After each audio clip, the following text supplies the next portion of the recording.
Seumpama biji sesawi. Selamat pagi, saudara Kristen. Kembali kita pada renungan pagi hari ini dan kita lanjutkan untuk 1-2 hari ke depan, yaitu tentang kecil menjadi besar. Artinya bahwa kalau kita ini setia dengan perkara kecil, Tuhan akan membawa kita dalam perkara yang besar.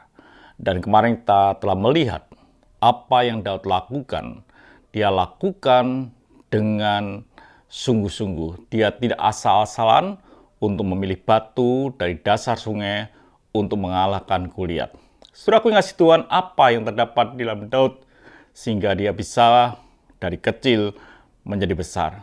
Satu hal yang saya ingin sampaikan bahwa segala kemenangan atau anugerah berkat yang kita miliki itu datangnya dari Tuhan. Sebetulnya bukan dari kita.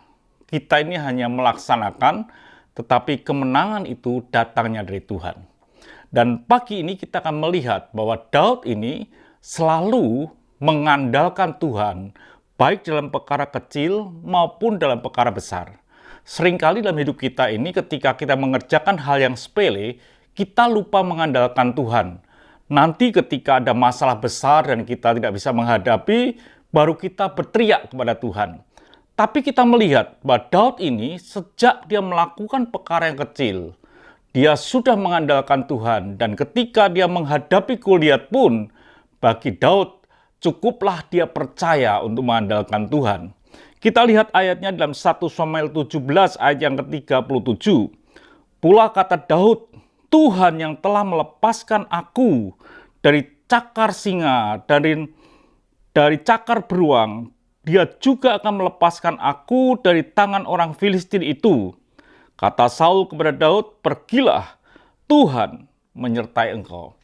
Ini ungkapan Daud kepada Saul bahwa dia berkata, Tuhan yang melepaskan aku dari cakar singa maupun dari binatang yang lain.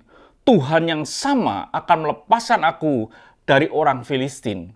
Jadi saudaraku kasih Tuhan, bahwa Daud ini mengandalkan ketika dia menyelesaikan perkara-perkara kecil, dia mengandalkan Tuhan. Artinya bahwa dia ingin berkata gini, segala kemenangan yang aku peroleh ketika aku mengembalakan kambing domba yang hanya 2-3 ekor, segala kemenangan atas masalah-masalah dia hadapi itu karena Tuhan. Dan kalau itu pun juga Tuhan menyelesaikan, dan dia berkata, untuk menghadapi Goliat, itu pun juga Tuhan. Jadi saudara kasih Tuhan, dalam hidup ini kita mesti sadari bahwa kemenangan itu datangnya dari Tuhan. Mungkin saudara seorang guru dan saudara bisa mengajar. Kalau murid-murid saudara bisa menerima pelajaran dengan baik dan saudara bisa mengajar dengan sukses, itu bukan adalah intelektual saudara, tapi sebenarnya saudara harus yakini itu datangnya dari Tuhan.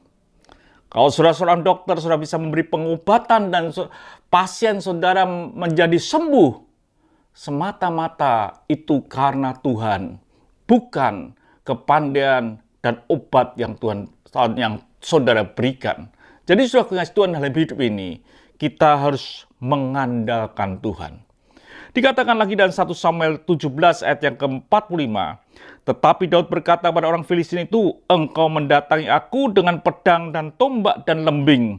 Tetapi aku mendatangi engkau dengan nama Tuhan semesta alam, Allah segala barisan Israel, ya kau tantang itu.